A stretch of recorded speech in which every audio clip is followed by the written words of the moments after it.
قتل کی کچھ جائز صورتیں مقرر کر دی گئی ہیں جس پہ ہمیں عمل کرنا پڑے گا. اس حدیث میں وہی آپ کو میں پڑھانے جا رہی ہوں. بسم اللہ الرحمن الرحیم. ان ابن مسعود رضی اللہ عنہ قال, حضرت عبداللہ ابن مسعود رضی اللہ عنہ سے روایت ہے, قال رسول اللہ صلی اللہ علیہ وسلم, کہ رسول اللہ صلی اللہ علیہ وآلہ وسلم نے فرمایا, لا یحل, نہیں حلال ہوتا, دم, خون بہانا, امرئ مسلم, کسی مسلمان آدمی کا, یعنی کسی مسلمان آدمی کا خون بہانا حلال نہیں, الا مگر بِأَحْدَ ثلاث, مگر 3 باتوں میں جائز ہو جاتا ہے. یعنی کسی آدمی کا جو کہ مسلمان ہو اس کا خون بہانا جائز نہیں, مگر 3 باتوں میں جائز ہے. وہ کون سی 3 باتیں ہیں؟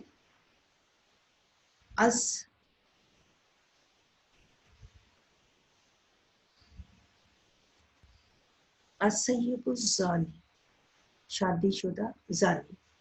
زنا بدکاری سب سے بڑا گناہ ہے. غیر شادی شدہ ہو اس کی کم سزا ہے, شادی شدہ ہو نکاح کی سہولت کے بعد اگر وہ گناہ کرے اس کا زیادہ گناہ ہے.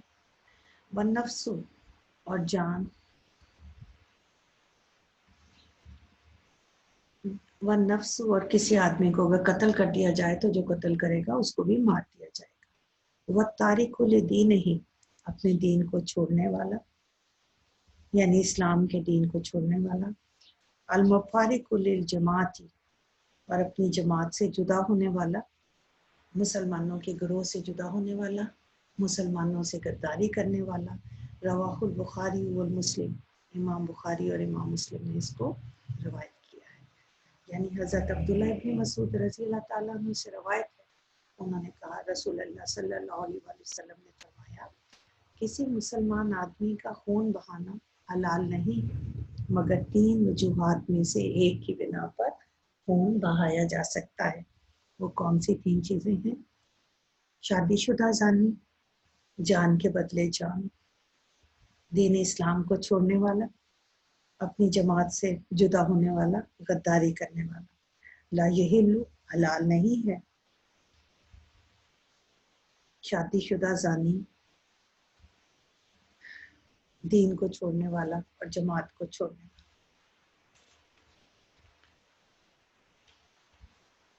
اسلام امن پسند مذہب ہے بیٹا, امن و آشتی کا پیغام دیتا ہے. اسلام نے ناحق قتل و غارت اور دوسری برائیوں کا سختی سے کلا کما کیا ہے. قرآن و حدیث میں قتل ناحق اور زنا جیسی برائی کے متعلق مختلف انداز سے وعیدیں بھی آئی ہوئی ہیں جن میں مسلمانوں کو ان برائیوں سے سختی سے روکا گیا ہے. اسلام نے مسلمانوں کی جان و مال اور عزت اور آبرو کی ضمانت دی ہے. حضور پاک صلی اللہ علیہ وآلہ وسلم کا خطبہ حجۃ الوداع اس دعوے کی زندہ دلیل ہے. قتل ناحق کی سزا قرآن مجید میں آتا ہے, سورہ النساء آیت نمبر 93 میں. 93 ہے بیٹا یا 94 ہے, 90s میں ہی ہے میرا خیال ہے, 93 ہے.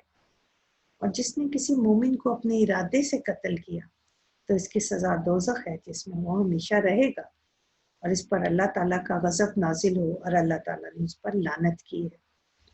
انسانی جان کے ناحق ضائع کرنے کا وبال کا ذکر بھی قرآن میں آیا ہے. سورہ المائدہ میں ارشاد ہے, یعنی کسی کو قتل کرنے کی 2 صورتیں ہوتی ہیں, قتل عمد اور ایک قتل خطا. جو ارادتاً قتل کرتا ہے اس کی سزا دوزخ ہے, اور جو ناحق قتل ہو جاتا ہے اس کا بھی وبال ہے. سورہ المائدہ میں آتا ہے آیت نمبر 32. اور جس نے کسی جان کو بلا کسی جان کے قتل کے بدلے یا زمین میں فساد پھیلانے کی وجہ سے قتل کیا تو گویا اس نے تمام انسانوں کو قتل کیا. حدیث مبارکہ میں کسی مسلمان کو ناجائز قتل کرنا حرام ہے. چند صورتیں ایسی ہیں جن میں ایک مسلمان کو قتل کیا جا سکتا ہے. وہ اس لیے قتل کرنے کی اجازت دی گئی اللہ تعالیٰ اور اس کے پیارے نبی صلی اللہ علیہ وآلہ وسلم نے کہ تاکہ معاشرے میں امن و سکون قائم ہو سکے جرائم کا خاتمہ ہو سکے اور مجرموں کی حوصلہ شکنی ہو سکے۔ قتل مومن کا جواز الا بالحق۔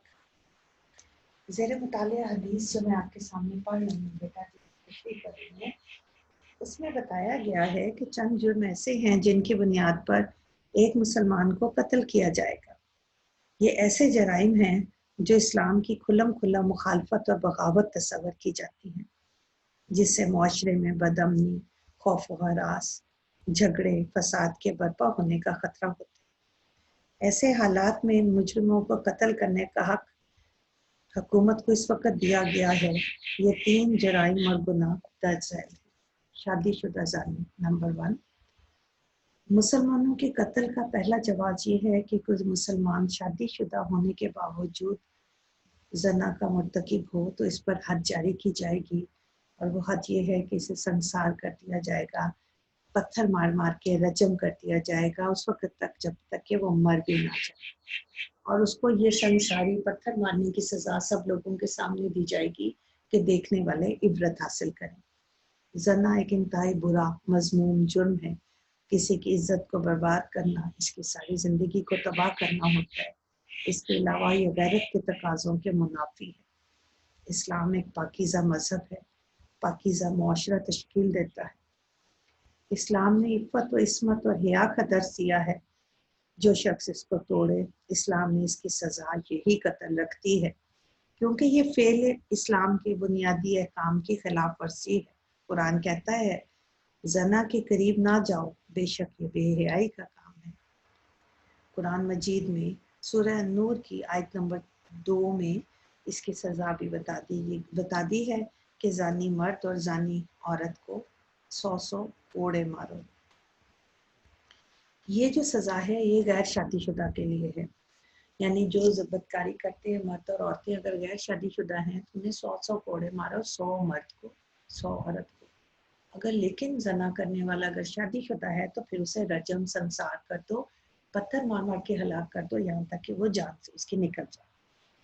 حضور صلی اللہ علیہ وآلہ وسلم کے زمانے میں اسی سزا پر عمل ہونا ثابت ہے۔ رجم یعنی اگر شادی شدہ شخص زنا کا ارتکاب کرے تو اسے سنسار پتھر مار کر مار دیا جائے، ہلاک کر دیا جائے، اسے رجم کہتے ہیں۔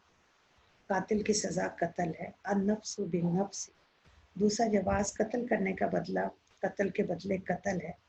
اگر کوئی شخص کسی دوسرے شخص کو قتل کر دے تو اس کے بدلے میں اس شخص کو قتل کیا جائے گا۔ اس کو قرآن نے قصاص کا نام دیا ہے۔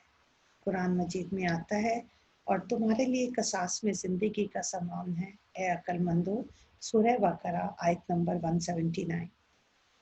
انسانی جان کی حرمت کو قائم رکھنے کے لیے اسلام کا یہ قانون کہ انسان کی جان ایک بیش قیمت چیز ہے کہ جو شخص کسی کو بلا وجہ قتل کرے اس کو بدلے میں قتل کر دیا جائے، اور قرآن کی روح سے کہ اس میں تمہارے لیے زندگی کا سامان ہے، اس کا مطلب یہ ہے کہ جب قاتل کو یہ پتا ہوگا کہ مجھے بھی اس کے بدلے میں قتل کیا جائے گا تو وہ اس جرم سے باز رہے گا۔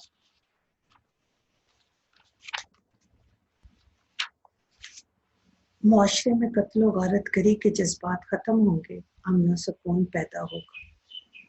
نمبر 3، مرتد کی سزا قتل میں۔ جو شخص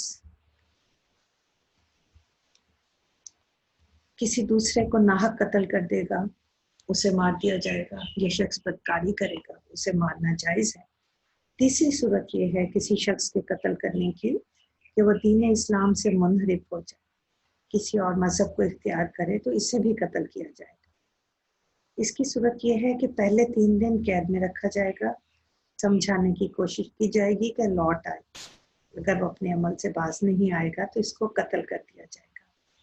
یہ بھی حکومت وقت کا اختیار ہے کہ اس کو قتل کر دے، کیونکہ دین اسلام سے پھر جانا اسلام کے خلاف ایک کھلی بغاوت ہے، اور بغاوت کی سزا قتل ہے۔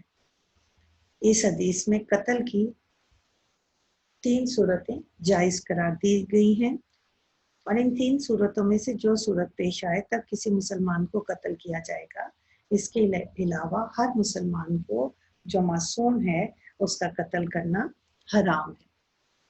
اللہ تعالیٰ آپ سب کو حدیث کو پڑھنے، سمجھنے اور اس پہ عمل کرنے کی توفیق عطا فرمائے۔